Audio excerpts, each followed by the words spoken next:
Good evening.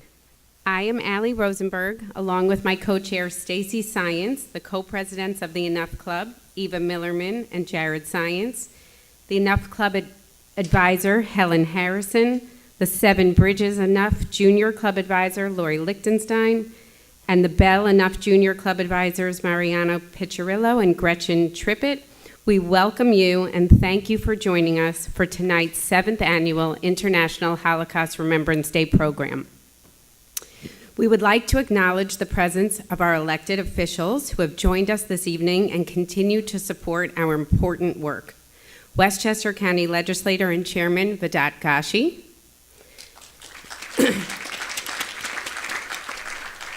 Town Supervisor Victoria Tipp,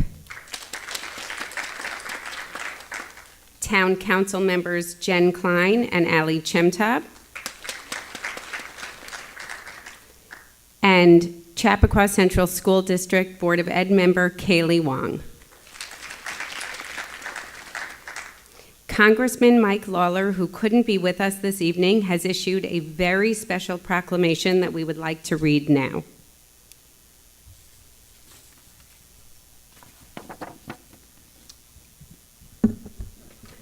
Whereas Alfred Schoenfeld, born in 1936 in Košice, Czechoslovakia, survived the horrors of the Holocaust through extraordinary resilience, courage, and perseverance alongside his family, and whereas despite persecution, displacement, and life-threatening circumstances during World War II, he and his family endured, ultimately finding liberation in 1945 and building a new life in the United States beginning in 1948, and whereas since 2014, Alfred Schoenfeld has dedicated himself to educating and inspiring generations of middle and high school students throughout the greater New York area by sharing his powerful story of survival, hope, and moral courage.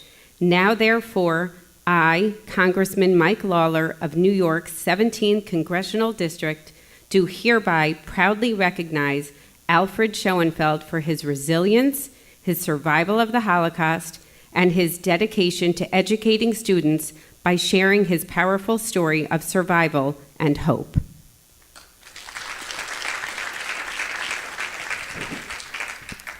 Tonight we are here to commemorate International Holocaust Remembrance Day, which is recognized on January 27th, the day that Auschwitz-Birkenau was liberated.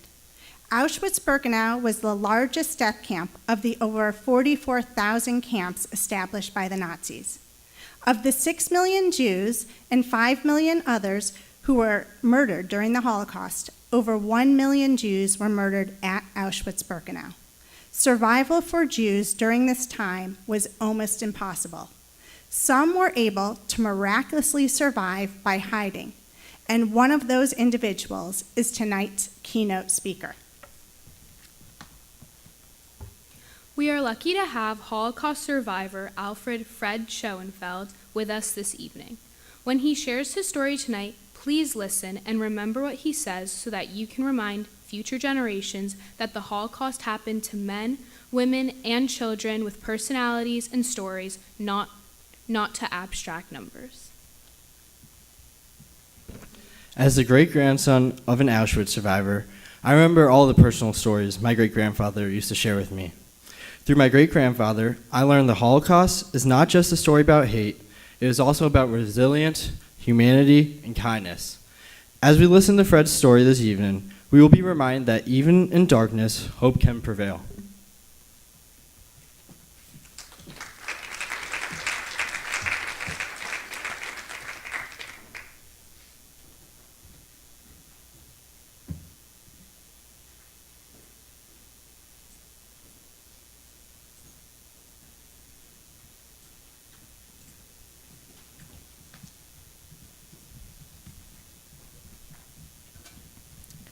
I am Phoebe Rosenberg.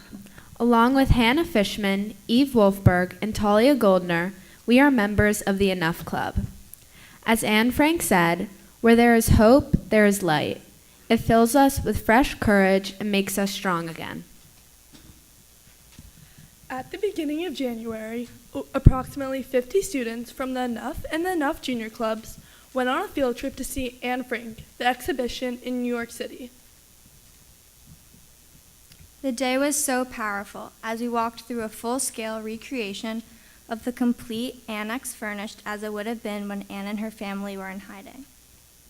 We now invite Enough Junior Club students Maya Eisen, Lily Kate Gurdian, Grace Gralitzer, Ella Wilner, and Thomas Peterson, who will share their personal reflections from that day with us. Hi, I'm Lily Kate Gurdian, member of Enough Junior at Seven Bridges Middle School. While visiting the Anne Frank Museum, I learned many things. What I found most fascinating was the room she hid in. I never knew that there were 7 people along with Anne staying in the room. It was very tiny, and I can imagine that the conditions were not ideal. I was most shocked at how all of the windows were blocked off. I could never imagine being deprived of sunlight for 3 whole years.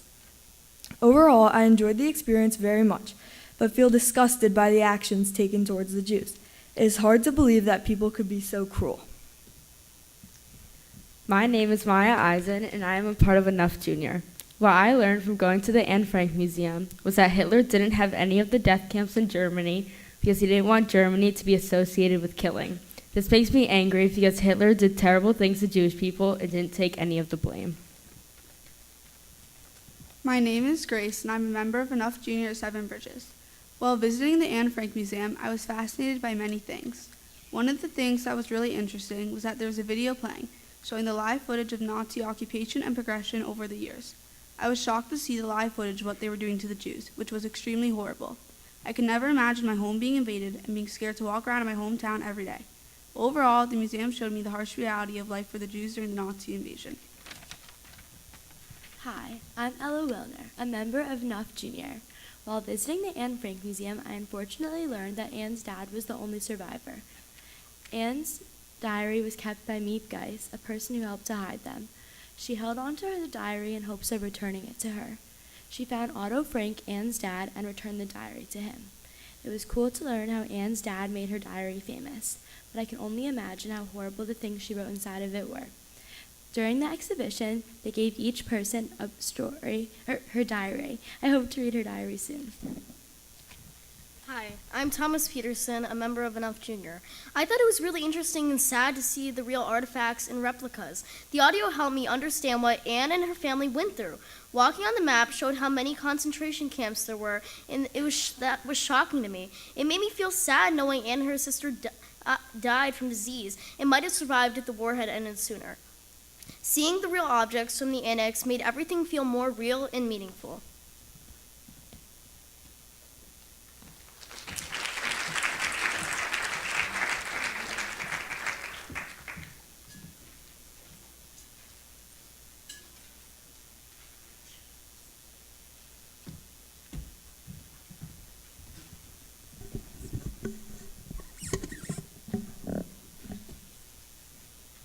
I am Ariel Goldner, along with Izzy Schlanger, Piper Van Scoik, and Rebecca Fishman. It is our honor to introduce tonight's keynote speaker, Holocaust survivor Alfred Fred Schoenfeld. Fred was born in 1936 to Simcha and Ilonka Schoenfeld in Košice, Czechoslovakia. The family initially avoided the deportation of Jews that began in 1942 because of Simcha's employment with a chemical and dye company that was deemed essential to the Slovak economy. They survived numerous close calls, moving first to a rural farming area and ultimately finding refuge in the Tatra Mountains. They were liberated by Czech partisans and Soviet forces in February 1945. After the war, Fred resumed his schooling and his father resumed his work for his previous employer. Fred's sister was born in 1946, and the family immigrated to the United States in 1948. Fred has shared his incredible story of survival with numerous middle school and high school students throughout New York State and recently appeared in Scarlett Johansson's movie Eleanor the Great. Please give a warm welcome to tonight's keynote speaker, Holocaust survivor Fred Schoenfeld.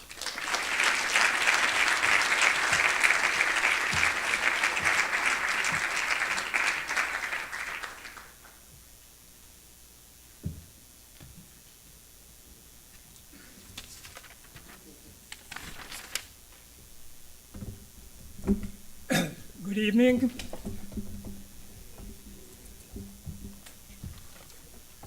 Thank you very much for your invitation. It's my great honor to be here, especially tonight when we think of the Holocaust.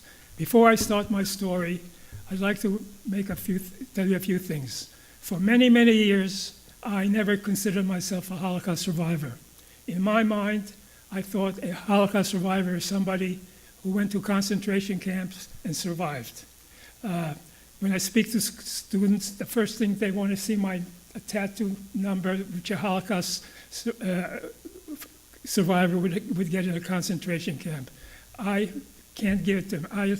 So for many years, I didn't consider myself a survivor, till my kids kept bugging me and telling me that I was there before the Holocaust. I'm here today, therefore I'm a Holocaust survivor.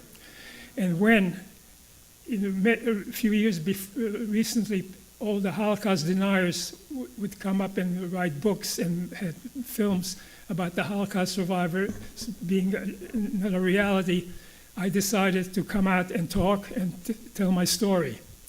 I also want to mention that when we speak about the Holocaust, people usually think about the 6 million Jews who perished. There were many, many other people who perished in the Holocaust who weren't Jewish. For instance, the gay community, the gypsies, the physically disabled, and I guarantee you, had there been any people of color in Central Europe at that time, they would have been on those trains to concentration camps also. I also want to mention that there were many, many, not enough, but many Gentiles who helped to save the Jews at the risk to their lives. In my story, there is one man about whom I will tell you later, who also came and saved my life. And that's something that I will always be grateful. So, my story. First of all, a short history lesson. You see the map over there. That's the map of Europe. As of 1939. This is Czechoslovakia, right here, the small country.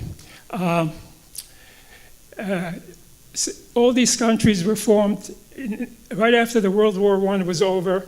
The famous conference in Versailles, they cut up all the European Austrian Empire, and they created these countries. What they didn't do properly was, and this is what happened. This was Czechoslovakia in 1919. It was a pure democracy. As a matter of fact, the Constitution was written in the United States. It was a complete copy of the United States Constitution, meaning freedom of speech, freedom of religion, everybody was equal. However, in 1933, Hitler came into power, as you well know, and he started to make all kinds of demands. In 1938, he invaded Austria, and in 1939, there was a famous Munich conference in September of 1938, and when they made up this country, up there on the western border were about 4 million German-speaking people. It was called Sudetenland. Those of you who know history, this will be familiar. Over here were a lot of Hungarians, which made, and besides that, the Czechs and the Slovaks, even though they were cousins, hated each other. So I was born in this town, Košice, in Czechoslovakia. But in 1939, the Slovaks and the Czechs split up, and Slovakia became a ally of Germany, Hitler's Germany. And since my father was in business, his business was centered in Slovakia, we moved right here to this town called Prešov. And then at the famous Munich conference, Hitler wanted he invaded Austria, and then he wanted to, he says, liberate the German-speaking people on this side of the country. At the Munich conference, Neville Chamberlain, the Prime Minister of Great Britain, they gave this to Hitler, and they thought that if Hitler would get this peace, everything, there would be no war. Does that sound familiar today? It's almost like Vladimir Putin wants Ukraine, and it's the same thing. So anyway, they gave him that part of the country to Germany, and over here, the Hungarians took over. So again, I want to emphasize that Slovakia became a fascist country, and there were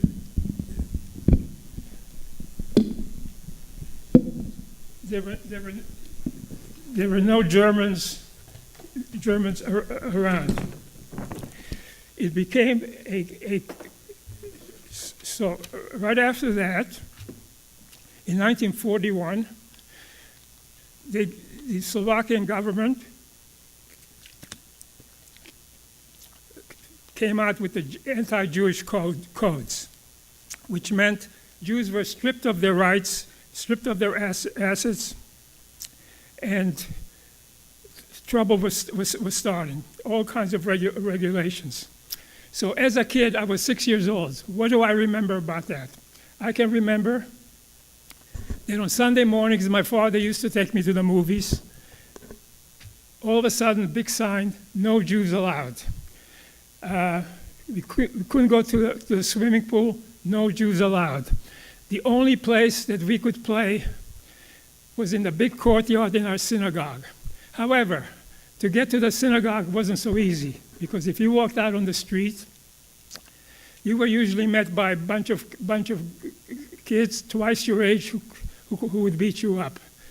So I still remember to this day, my friend had 2 huge German shepherds, and he would take the shepherds, the dogs on a leash, and he would escort us to the synagogue courtyard to play. I remember being in the 1st grade, walking into school, and being met by my teacher at the front door, and directing me not to my regular seat, but directing me and 3 or 4 other Jewish kids to the back of the room. Kids that I used to play with yesterday, today were no longer my friends, and they would spit at us. So this is what I remember as a kid. However, my parents, I can just imagine how my parents and all the adults had to feel. Well, they did not know. They didn't know what was happening. There were all kinds of rumors, and there was life. Every Jewish family had to register. Everybody over the age of 9 had to wear a big yellow star. So when you walk on the street, you were a target. You had to give them your assets. They wanted to know everything that you owned, and that was the situation. I have here for instance, a document which was dated May 29th, 1943, which states that my father no longer could own the business. He could work, but he no longer owned it. It was owned by the government. Other thing that I remember, which I'll never forget, we never knew, even everybody in Slovakia could have a radio except the Jews. Jews weren't allowed to have a radio. Even the Slovaks had a radio, but they could only listen to the state radio. It was a seal on the radio. And I remember in my basement, somebody came up with a radio, and they were able to maneuver the seal, and that's the way. So they would listen to BBC, the British Broadcasting System, to find out what was going on in the world. I can just imagine my parents and other adults not knowing what was going to happen. There were rumors all over the place, but nobody really knew what was happening. So the closest call in 1942 the closest school that my family had, they decided to round up all the unmarried women, girls over the age of 16. And on March 20th, and they were going to ship them supposedly to a labor camp in Germany, but they were going to Auschwitz. The date was March 25th, 1942. The reason I know that know the exact date, because there was a movie made on about this called 999 The Forgotten Girls, and there's also a book about it on which you can get on Amazon. So what do I remember? Why was it so horrible for me? So I lived in a small town, and the railroad tracks were right across the town, and we saw the freight cars lined up, and they were rounding up all these women and girls. And and somehow they still had empty spaces, and they weren't going to leave empty unless they're full. So they started rounding up people. And I remember my father running into our apartment, telling my mother and me to get into bed, and I was supposed to pretend that I am sick, and she's taking care of me. And sure enough, two tall guys, I still remember, dressed in their black boots and the black raincoats, came in, and they told my mother to come with them. My father started pleading that she's taking care of me, I'm sick. And by miracle, they turned around and walked out. And that was a pretty close call that we had. I forgot to show you. Now, this is a picture of my grandfather. That cute kid, that's me. My grandfather lived in a town about 20 miles from where we lived. And in 1942, we wanted to go to spend Passover with my grandfather. And of course, my father had to get special permission to get on the train. And one of the restrictions that they had is that, especially on Jewish holidays, there was a curfew. Jews couldn't go out on the street. Anything just to ruin our holiday. So I remember we came into town, and we waited till it got dark. And my mother got dressed in peasant clothes so that she could look like a local person. And we snuck into my grandfather's house for the Seder. And this was April 1942. 6 weeks later, he was put on a train and went to Auschwitz. And here, by the way, this is my, see that cute kid? That's me in 1939. And this is me also. So then, I'm sure you know the architect of the Holocaust, Adolf Eichmann, came to Slovakia, and he made a deal with the government that the Slovak government would pay in today's money $2,500 for every Jew that they deport, with one condition, that the Germans make sure that they never come back. So the town that I lived in had a population of 25,000. There were about 7,000 Jews. Only about 700 survived. So Slovakia was a sort of an agricultural country, and most of the doctors, lawyers, dentists, businessmen were Jewish. So the Slovaks did not want to still had some use for them. They didn't want them to be deported right away. So these people got exemptions. My father, being a prominent businessman, got one of those exemptions. What did it mean? It meant that you're safe, but you don't have to worry. You're exempt from deportations. But it wasn't really a guarantee, because once again, when they were loading the trains, if there was still room, you could be walking on the street with the exemption, and they would grab you right off the street and put you right on the trains. So my father and my mother and I, my father had a huge warehouse, and when the trains came in, we went into hiding. Every day, one of his trusted employees would come and bring us some food and some water. To this day, I cannot imagine how my mother and my father were able to keep me, I was 6 years old, how they could keep me quiet. Because during the day, people were working in the warehouse, and any peep out of me, any noise could have meant the end. We were up at night. We couldn't put on the light. It was all dark. There were no iPhones or TVs or anything like that. That's where we were. So we stayed there for about 7 weeks, till the transports were gone. It was safe for us to come out. I still remember coming out after 7 weeks of not talking, just whispering. It took us about a month till we got our voices back. Stuff like that I remember as it was yesterday. So by that time, 6 months later, the same thing happened. 6 months later, the same thing happened again.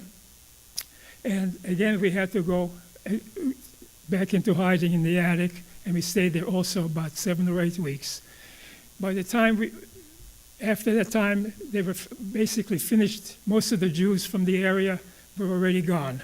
When we came out, there was not too many Jews left, and the government issued an edict that everybody had to move further away towards the west of the country, and they were tightening up. So that's where we went. So we went to a farmhouse where we rented some rooms, and that we stayed there. So now that we're in the year 1944. 1944, the war was coming to an end. From the eastern end, the Russian and the Slovak army was coming. Czech army was coming. From the west, it was General Patton and the Americans coming from the other side.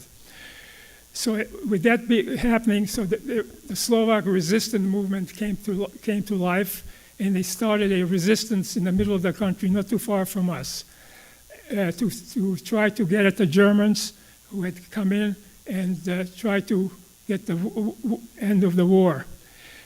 Along with them, hundreds of Russian partisans were parachuted to help with the uprising, and they were doing damage to the Germans till October of 1944, when the Germans decided that they had enough, and they were going to crush the uprising, which they did. So then we realized that it was no longer safe to stay where we were, and we headed for the Tatra Mountains. It's a range of mountains on the Polish border, high up, and to the mountains. So when the Slovaks of the resistance went back to their homes, but the Russians had no place to go, so they also went to the mountains. So we joined with them, and when I say we were a group of about 30 people. I was the second youngest one. And all throughout those mountains, every mile or two was the same thing. Another bunch of Jews hiding out, partisans. The partisans would roam from one place to another. They would go and blow up the tracks and try to do damage to the Germans. By that time, we could also already hear the airplanes flying over us and the cannons going off, and we could look straight down to the valley in the white snow and see the front, see the craters created by the bullets. And one day, it was February, late at night, all of us, and even though the Germans knew that they were losing the war, they still had enough time. Every day they would go up into the mountains looking for the Jews. In many instances, they were successful and they got them. Fortunately, my group never came near us, even though they could have been a mile away. So one late in the afternoon, all of a sudden, we see a bunch of soldiers coming up the mountain. We thought for sure had to be the Germans. Everybody got hysterical.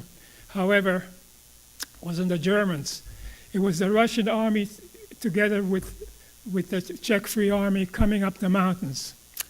And what I remember the most about that day, there I was, standing in front of me, was a tall, huge, beautiful soldier with a machine gun, and he spoke Yiddish. He was Jewish.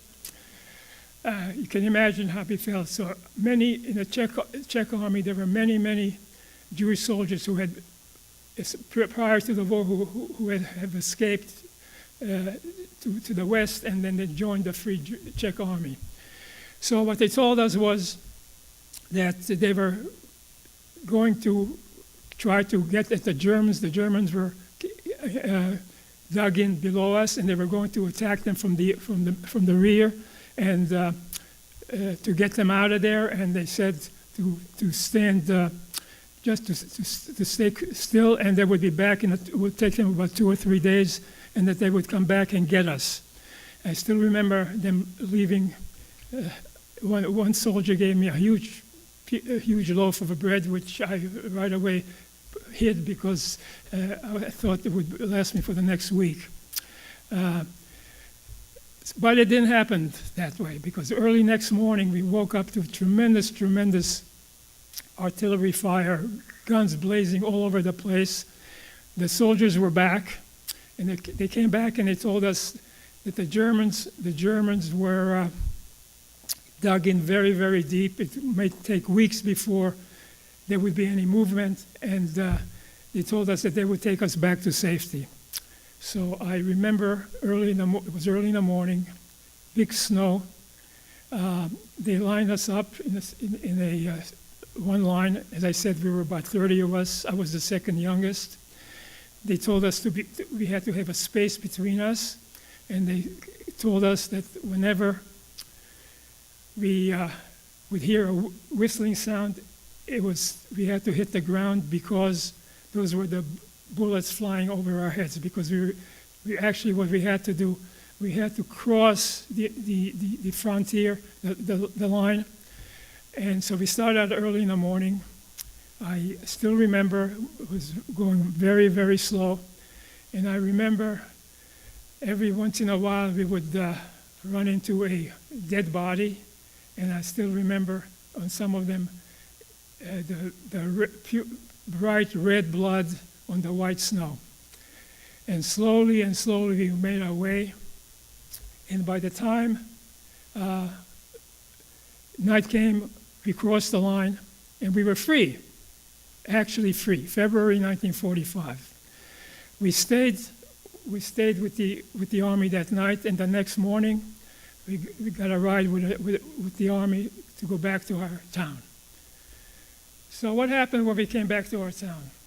We couldn't go back to our house. There were other people living in our house with our furniture. Nothing to do. They were there. However, before we had left a year ago, before my father went into the backyard, and he buried my mother's candlesticks, our menorah, and this silver Kiddush cup, which has become a relic in my family. Obviously, we use it on Shabbat, on Friday nights, on holidays. A year ago, it traveled to California for my grandson's bar mitzvah, and 6 months ago, it went to Virginia for my grandson's wedding. So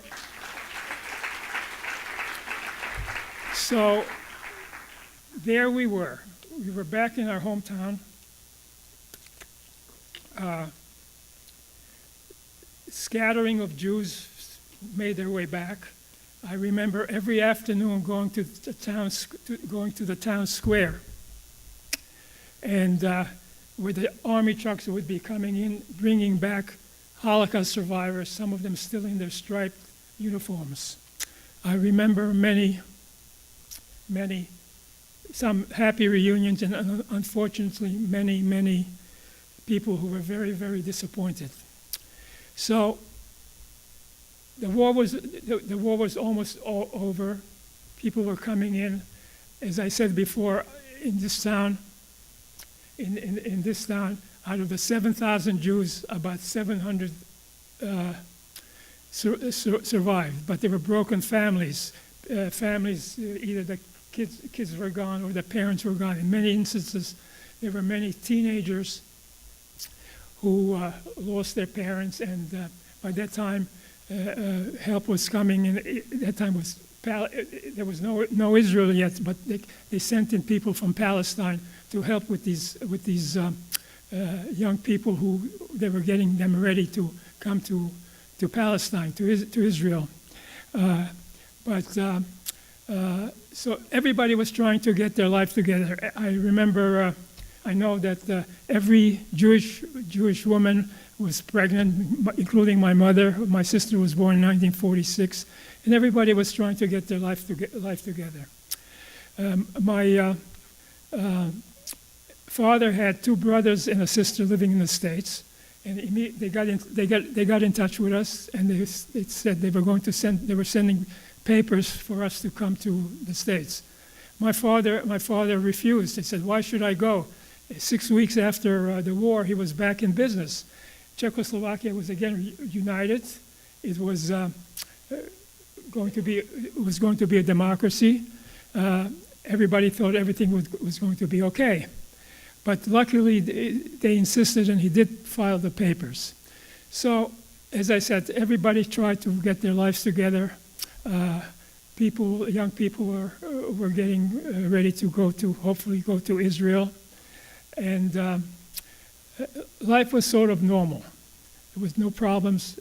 The former neighbors all of a sudden became friendly again, whatever. However, in 1948, the communists started to gain power, and they were coming back into the government, and everybody started to realize that this would not be a great place to stay. So, and in May of 1945, the State of Israel was formed, and the majority of the Jews had a free entry to Israel. All my friends were going to Israel, and we were going to the United States. I still remember being sort of ashamed to tell my friends that I was going the easy way, going to Israel, while they were going to, I was going to the United States and have, the rich United States, and they were going to this poor country where most likely they would have to live in tents for the first year that they got there. But anyway, in June of 1948, my family, we left for the United States. 4 months later, the Iron Curtain fell, and we were lucky again that we got away. So we came back. We came to the United States in 1948. My father had, as I said, had two brothers and a sister living in Pittsburgh. So we went to Pittsburgh. Unfortunately, right after we arrived to the United States, my father got ill and he passed away. So there was my mother left with I was 14, my sister was 4. My mother couldn't even speak English, but she had a sister in New York. And they brought us to New York in 1950. And that's where we came. I went to high school, I went to college, I got married, raised a family, but that's not the end of the story. My kids, usually Holocaust survivors, especially the older Holocaust survivors, had lots of difficulty telling their stories. It was too painful for them. But my family always was open, and everybody in our family knew everything that happened. And my kids, who were very interested, started bugging me. They wanted to go spend their summer vacation in Slovakia. Well, my first reaction was, never. I never wanted to go back there. And they kept bugging me, and then I thought of one good reason to go back.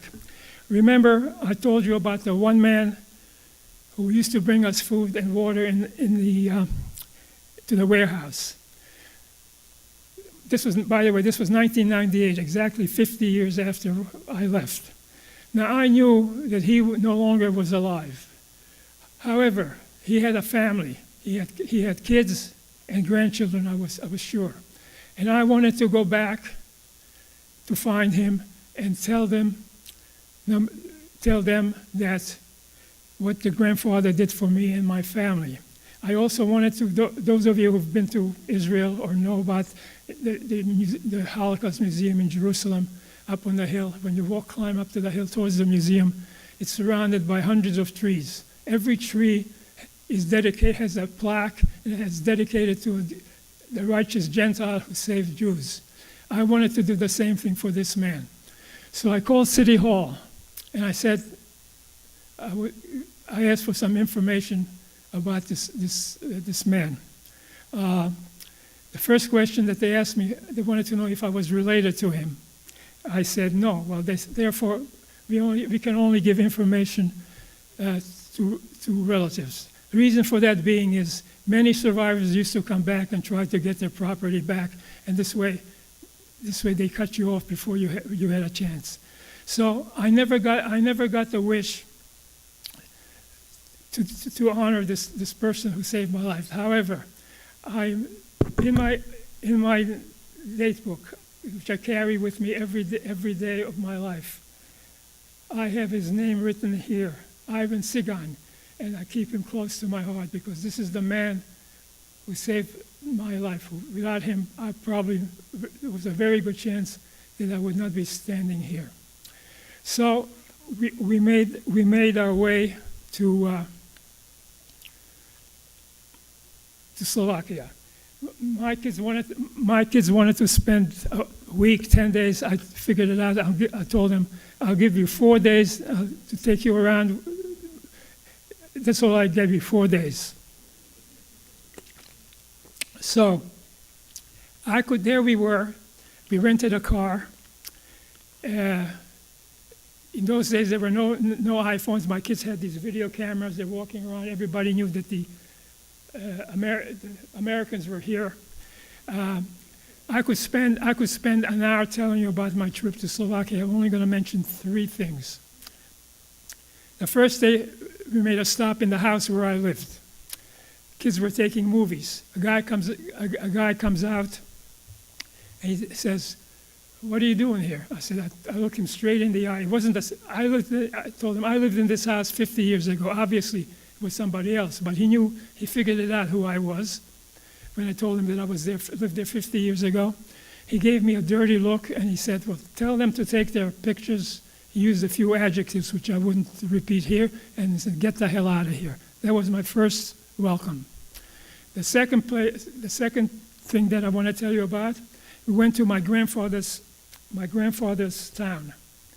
This is the town, and this is the synagogue. At that time, there was only one Jew left in this town, and all he did there, he was taking care of the synagogue and the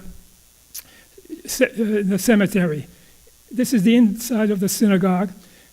On the left-hand side, there's a plaque, and I found my grandfather's name on it. I guess he must have been a big shot in the synagogue. On my wife's side, my kids' great-grandfather family also came from the same town. And this man remembered their name, and he climbed up to the attic, and he came back down with a huge volume of the Talmud with their great-grandfather's name on it, and he gave them to them. So this was, and the day we were there, they were whitewashing swastikas of the synagogue. So, and the last thing that I want to tell you, on my mother's side, my mother was born in a very, very small village near the Polish border. I've never been there, but I've heard so many things about it, so many stories about their beautiful house and their beautiful village. so that I decided to go there. And my aunt was still alive in Israel. I told her that I was going. She gave me directions how to find this beautiful stone house. So she said, you drive into town, go to the railroad station, cross the wooden bridge, and then make a right turn, and you'll see the house. So that's what we did. Drove into town, saw the railroad station. I'm looking for the wooden bridge. There's no more wooden bridge now. It's a beautiful steel bridge. It's 50 years later. We cross the bridge. We see the street. And my kids are taking pictures all over the place. And a lady asked me, "Can I help you?" I said, "Yeah." I said, "I'm looking for my grandparents used to live here many years ago." She said, "Are you looking for the Jewish houses?" I said, "Yes." So she says, "I think this is the street where the Jews lived, but let me call somebody." So she called. Every time during my trip when I wanted to find out something, I couldn't go to young people. I had to go look for old people so could they remember. So this old lady with a cane comes walking up, and I tell her what I'm looking for, and she said, "Well," she points to the house. "This is where the Jews used to pray," and it made sense to me because this was such a small village. There was no synagogue in this village, and I remember my mother telling me that my grandfather used to conduct services there on the high holidays. So we saw that, and while this was happening, 3 guys come running across the street like shot out of the cannon, and they started yelling, "Are the Jews back? Are the Jews coming back to get their houses?" So these are the 3 illustrations that I want to show you that nothing has changed. History is repeating itself, and it's repeating itself every day, and that's why I talk to people, I talk to schools. They should know the past and make sure that doesn't happen again. So in closing, I just wanted to read 2 things. One is a short poem written by a Lutheran minister. He was originally a Hitler sympathizer, then he was thrown into jail, and he wrote this. "First they came for the socialists, and I did not speak out because I was not a socialist. Then they came for the trade unionists, and I did not speak out because I was not a trade unionist. Then they came for the Jews, and I did not speak out because I was not a Jew. Then they came for me, and there was no one left to speak for me." And the other thing that I want to share with you is a famous quote by Elie Wiesel. I'm sure everybody knows about Elie Wiesel, the Holocaust historian, Nobel Prize winner. And he wrote, his quote is, "When you listen to a witness, you become a witness. By being here today, you are not just an audience. You are becoming part of this legacy. And as witnesses, you hold a special responsibility to share this experience with others, ensuring that the truth of the Holocaust continues to reach future generations." I thank you very much for listening to me.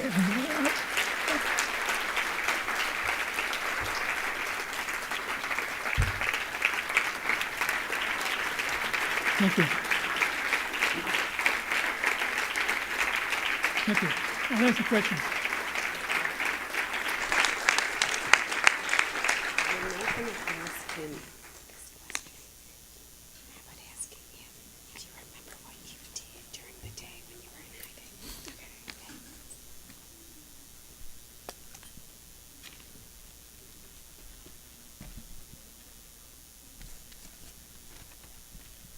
I am Jared Shiro, and along with Charlie Ash, we thank you, Mr. Schoenfeld, for sharing your story of survival with us. As Elie Wiesel said, people become the stories they hear and the stories they tell. We promise to share your story so that the world will never forget. We will now have the opportunity to ask Fred questions. We would like to begin by asking, how did you find hope and stay strong? Well, you have to understand that I was a young kid. I really had I was thinking like a young kid. That would be a great question if you could ask my parents. They would be able to answer it.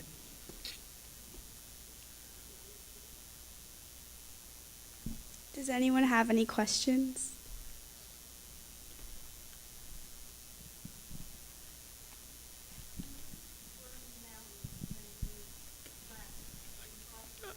I can't hear.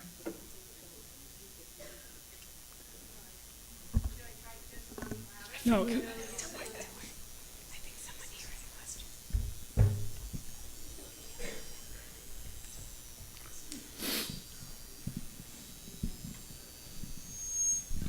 You had said you were in the mountains and you were walking with the group that you were with and you crossed over to freedom. I don't know what to do. Where were you? Where did you end up?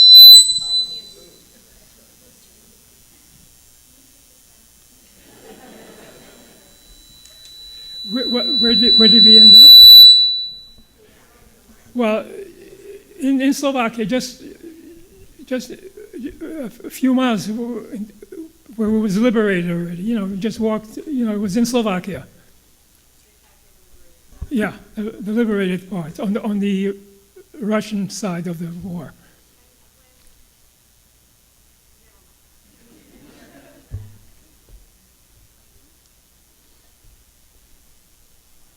When you were in the mountains, were you praying?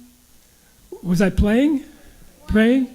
I don't know. I don't think I was praying, but I do remember that the adults. Everybody was Orthodox. They prayed every morning, and one thing that I remember we had a big Hanukkah party. It was during the winter time, and I don't remember whether we had what kind of food we had, but whatever we had. I do remember celebrating Hanukkah up in the mountains, 1944.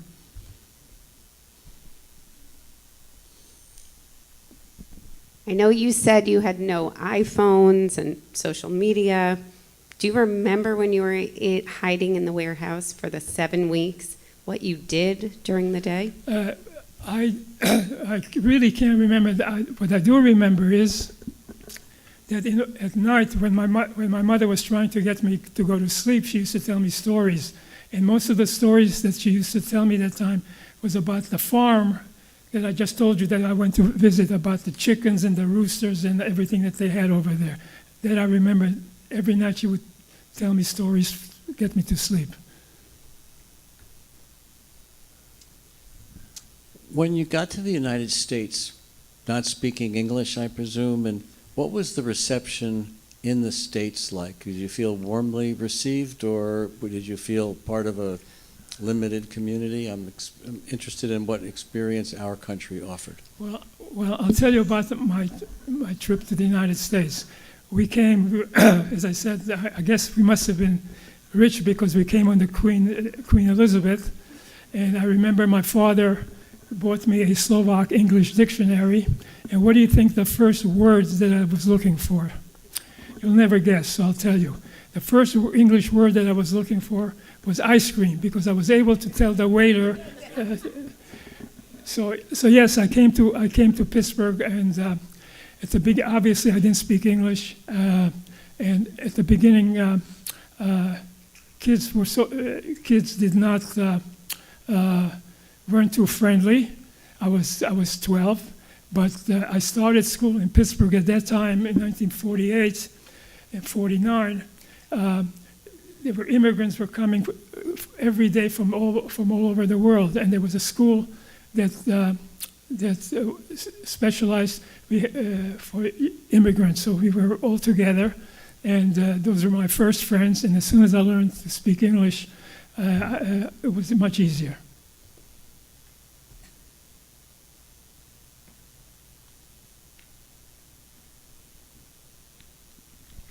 Was it hard to adapt to the life in the United States, like learning the English, the people, everything? Well, once I got to high school, and I came to New York in 1950. I went to high school, the High School of Commerce, And I remember I got, the first day in school, I got mugged. They took I had about 30 cents. I was a new kid, and I was mugged.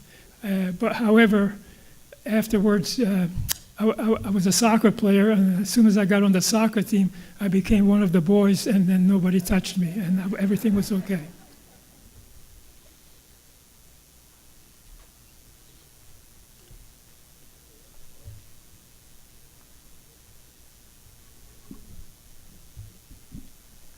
You mentioned some harrowing experiences upon your return back to Slovakia after the war. I see there are a bunch of young kids in the audience tonight as well. As they embark on their high school and collegiate experience, we saw post-October 7th, the encampments. What is your message to the young generation on how to combat the anti-Semitism and how to address it?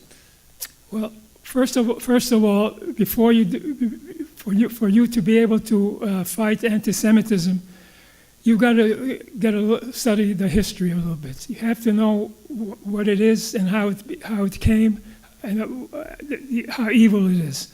And then when you have all the facts, you have to be confident enough to say it as it is. Be proud who you are, and never give up, and stand your ground. And that's the only way that you'll be able to do good.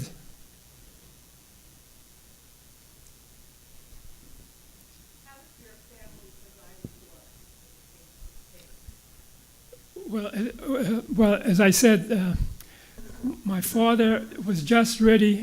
He was a pretty good businessman, and I have no doubt that he would have been very, very successful had he lived. And he was just getting ready, planning some sort of a business. And then he passed away, and we came to New York. So my aunt and uncle living in New York supported us while I was going to high school. I worked after high school, and then went to night school in college, so I started helping my mother. Also, my mother was a seamstress, so that's how we sort of managed. This is the last question.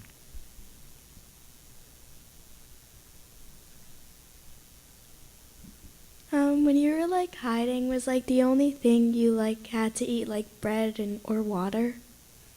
Well, we had okay, good question. So I don't remember what we had and what we didn't have, but I'll tell you two things that two foods that I remember. Once the partisans brought up a few sacks of beans. So for the next 2 weeks, imagine 30 people in one room eating beans and beans and beans. You got the message? That's number one. As a matter of fact, for almost 20 years after the war, I could not look at a bean until one day I was at a bar mitzvah, and they were, you know what cholent is? They were serving cholent, and the smell was terrific, and I had it, and since then I'm eating beans. And the other thing that I want to tell you, one night the partisans brought a live cow up to the mountains. They slaughtered it, and my mother was the chief cook, and that was the only meat that we had for 7 months. So that's what we ate.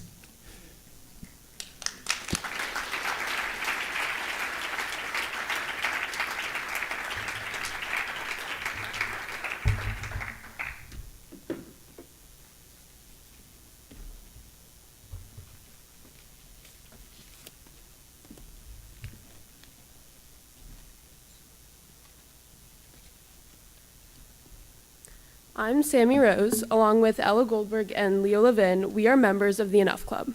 Tonight's program helps the Enough and Enough Junior Clubs fulfill our mission to empower students to stand up to hate and create a community of acceptance through education and the understanding of people's differences. As we learned here tonight, and through the Holocaust lessons that we learned in school, the Holocaust didn't start with gas chambers. It started with words of hate. As we watch anti-Semitism and all forms of hatred continue to rise, even in our own country, We, the next generation, understand that it is our responsibility to educate, never forget, and find ways to speak out against hate. The mission of Enough and Enough Junior has never been more important than it is today. We are excited to announce that the 7th Annual Writing and Arts Contest for Holocaust Remembrance for middle school and high school students will begin on Monday, February 23rd, and we encourage all students to participate. We thank you all for being here tonight and for supporting our work.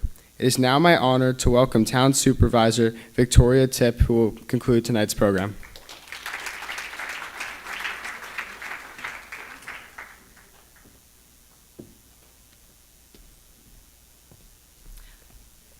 Thank you so much. Fred Schoenfeld, thank you for taking the trip to come here to give us an important testimony that we gather here in this place at the Chappaqua Performing Arts Center every year to hear Holocaust survivors on International Holocaust Remembrance Day. So we are so appreciative of the time you've taken. Thank you.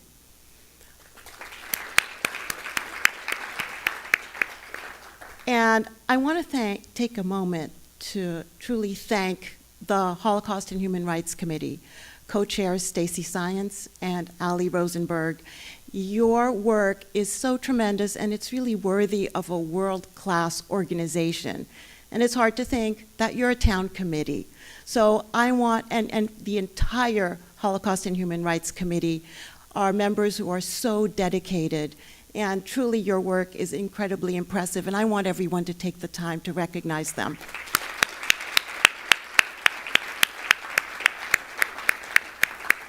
And likewise, members of the Enough Club, led by Jared Science and Eva Millerman, and all of the members of that club, Enough Junior, who are coming up and will take your place at the high school.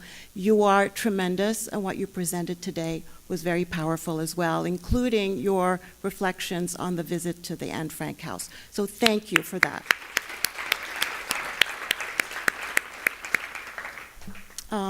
Fred, I just want to say just a few reflections about what you imparted to us. And it struck me that when you spoke about your fellow students' reactions who were friends before and suddenly became enemies.